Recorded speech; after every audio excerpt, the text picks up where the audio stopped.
सिर्फ एक सवाल गुरुजी। हम मनुष्य इस पृथ्वी पर ऐसे ही आ गए हैं या भगवान की या किसी अलौकिक शक्ति की मर्जी से आए हैं? हम इस ग्रह पर क्यों हैं? बस संयोग से या किसी अलौकिक शक्ति की योजना की वजह से? मेरे ख्याल से पृथ्वी भी यही सोच रही है कि ये इंसान यहाँ पर आखिर क्यों आ गए।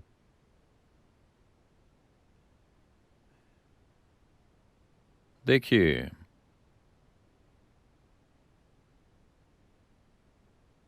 सौर मंडल की बनावट और अंतरिक्ष की ऐसी ही दूसरी प्रणालियां, आकाशगंगाएं वगैरह, ये सब इस रूप में हैं क्योंकि वो ज्यामिति की एक सटीकता तक पहुंच गई है। ज्यामिति यानी अभी पृथ्वी सूर्य के चारों ओर घूम रही है, इसे अपनी सटीक ऑर्बिट मिल गई है, इसीलिए ये लगातार घूमे जा रही है। कोई इंजन इसे नहीं चला रहा। देखिए, हवाई जहाज उड़ रहा है लेकिन उसे इंजन की शक्ति के कारण धक्का मिलता है, इसे कोई धक्का नहीं मिल रहा। ये बस ज्यामिति की सटीकता तक पहुंची और ये घूमे जा रही है। जिस दिन इसने अपनी ज्यामिति की सटीकता खो दी, इसने अपनी ऑर्बिट खो दी, ये गई काम से। तो इस प्रक्रिया में इस ग्रह पर जीवन भी पनपता है। इसी ज्यामिति को विभिन्न स्तरों पर शामिल करके हम यौगिक संस्कृति में कहते हैं कि इंसान शारीरिक रूप से और दिमाग के मामले में भौतिक विकास की चरम सीमा तक पहुंच गया है। यानी कि लाखों सालों के बाद ऐसा नहीं होगा कि आपके सिर से एक सींग निकल आए, जैसे कि पूंछ गायब हो गई, कुछ और गायब हो जाए। ऐसा नहीं हो सकता। हम ऐसा एक खास संदर्भ से कह रहे हैं। आज मॉडर्न न्यूरो साइंटिस्ट्स भी ऐसी ही बातें कर रहे हैं। वो कह रहे हैं कि इंसान के दिमाग में न तो न्यूरॉन का आकार बढ़ सकता और न ही अंदर की वायरिंग बढ़ सकती है, क्योंकि भौतिक नियम इसकी अनुमति नहीं देते। लॉज ऑफ फिजिक्स इसकी इजाजत नहीं देते। मैं इसकी गहराई में नहीं जाऊंगा। इसे सरल शब्दों में कहें तो हम इसे यूं देखते हैं। आपका जन्म, इस ग्रह पर सारा जीवन सौर ऊर्जा पर चलता है ना? हाँ, ये सूर्य की ऊर्जा है जो ये सब कर रही है। साथ ही साथ चंद्रमा के गोल घूमने और चक्कर लगने का भी हमारे ऊपर प्रभाव पड़ता है। समुद्र का स्तर भी चांद की गति के साथ कम ज्यादा हो रहा है। चूंकि हमारी माताओं के शरीर चंद्रमा की परिक्रमा के साथ तालमेल में थे, हम पैदा हुए और अभी हम यहाँ हैं।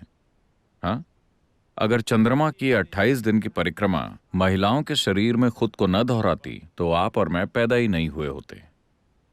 तो चूंकि ये उस हद तक पहुंच गया है, हम कहते हैं कि भौतिक नियम इस हद तक पहुंच गए हैं कि इस ग्रह पर जीवन अब और विकसित नहीं हो सकता। आपके पास जो कुछ भी है, आप उसका पहले से बेहतर इस्तेमाल कर सकते हैं। उसी तकनीक का इस्तेमाल करते हुए हमने पहले साधारण फोन, फिर स्मार्टफोन और फिर आईफोन बनाया। इसी तरह हम इसका बेहतर इस्तेमाल करना सीख सकते हैं। लेकिन मूलभूत भौतिक नियम इस प्राणी को और विकसित होने की इजाजत नहीं देंगे। तो क्या यह संयोग से हो गया? नहीं। विकास का सिद्धांत, आप चार्ल्स डार्विन को जानते हैं, जिन्होंने कहा कि आप बंदर थे? मैंने नहीं, उन्होंने कहा। अगर आप विकास के सिद्धांत को देखें, जिसे सिर्फ 150 साल पहले ही प्रस्तुत किया गया था, हम हजारों साल पहले ये कह चुके हैं। मतलब, क्या आप 10 अवतारों के बारे में जानते हैं? कम से कम 9 तो आप जानते होंगे जो आ चुके हैं। पहला क्या है? मत्स्य अवतार। मत्स्य अवतार का मतलब है मछली या पानी का जीवन। इस ग्रह पर जीवन की शुरुआत पानी के अंदर हुई। अगला अवतार क्या है? कूर्म अवतार, एक कछुए की तरह उभयचर, आधा पानी में और आधा जमीन पर। अगला है वराह अवतार, सुअर या जंगली सुअर। सभी स्तनधारियों में से जंगली सुअर एक ऐसा जानवर है जो अपने शरीर के साथ बहुत मजबूती से जुड़ा होता है। हम जंगल के पास रहते हैं। हम देखते हैं कि आदिवासी लड़के हिरण को एक छड़ी से मार सकते हैं। अगर आप उसे एक छड़ी से मारते हैं तो वो मर जाएगा। गली के कुत्ते हिरण का शिकार कर सकते हैं, पर जंगली सुअर को मारने की आप कोशिश करके देखिए। उसे मारना इतना आसान नहीं है। आप उसे गाड़ी से ठोक दीजिए, उसकी रीढ़ की हड्डी टूट गई, फिर भी वो चला जाएगा, वो रुकेगा नहीं, क्योंकि वो शरीर से मजबूती से जुड़ा होता है। उसका जीवन बहुत शारीरिक है। तो जीवन का अगला रूप था वराह अवतार।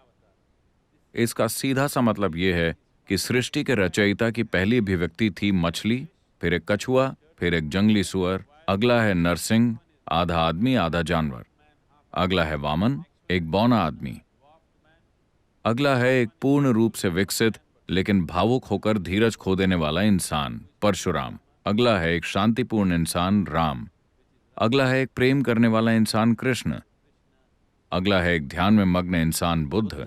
The next is supposed to be a mystical being yet to come. माना जाता है कि अगला दिव्यदर्शी होगा जो अभी तक आया नहीं है। ये बिल्कुल डार्विन के विकास के सिद्धांत की तरह ही है ना? ये दोनों एक ही क्रम में हैं, ठीक एक ही क्रम में। डार्विन ने अपना सिद्धांत सिर्फ 150 साल पहले प्रस्तुत किया था। यही बात 12 से 15 हजार साल पहले कही जा चुकी है। खुद आदि योगी ने इसके बारे में बताया था। तो अगर आप जीवन पर गौर करते हैं तो आप साफ साफ देख सकेंगे कि जो निर्जीव है उससे जीवन प्रकट हुआ और फिर उससे जीवन का विकास हुआ। हमने इसे हमेशा इसी तरह से देखा है। हमने हमेशा जाना है कि जीवन विकसित हुआ है। आप जिस भी मंदिर में जाते हैं वहां एक सांप होता है। ऐसे प्रतीक कई जगहों पर हैं क्योंकि आज भी आपके दिमाग के एक हिस्से में रेंगने वाले जीव का दिमाग है। आप जानते हैं कि आपके दिमाग का केंद्रीय मुख्य भाग अभी भी रेप्टिलियन ब्रेन है और यह आज भी काम करता है। हमारे पास योग में अलग अलग अभ्यास हैं कि कैसे इस रेप्टिलियन ब्रेन से परे जाया जाए और सेरेब्रल कॉर्टेक्स को काम करने दिया जाए। और आज हमारे पास वैज्ञानिक प्रमाण हैं। यूनिवर्सिटी ऑफ कैलिफोर्निया ने शांभवी महामुद्रा पर साइंटिफिक स्टडीज की हैं। ये बुनियादी क्रिया है जिसे हम सिखाते हैं और वो कहते हैं कि अगर आप 3 महीने तक शांभवी महामुद्रा का अभ्यास करते हैं तो न्यूरॉन्स के पुनर्निर्माण की प्रक्रिया 241% तक बढ़ जाती है। आज तक किसी भी तरह की रिसर्च के इतिहास में इस तरह की बढ़ोतरी दर्ज नहीं की गई है। सिर्फ 21 मिनट के एक आसान से अभ्यास से आपके दिमाग के काम करने की क्षमता 241% बढ़ जाती है और न्यूरॉन्स का पुनर्निर्माण होता है। इसका मतलब है कि जैसे जैसे आपकी उम्र बढ़ेगी आप ज्यादा बुद्धिमान होते जाएंगे। आमतौर पर जवान लोग सोचते हैं कि आप मूर्ख होते जा रहे हैं। हाँ, आपका दिमाग असल में बढ़ रहा है।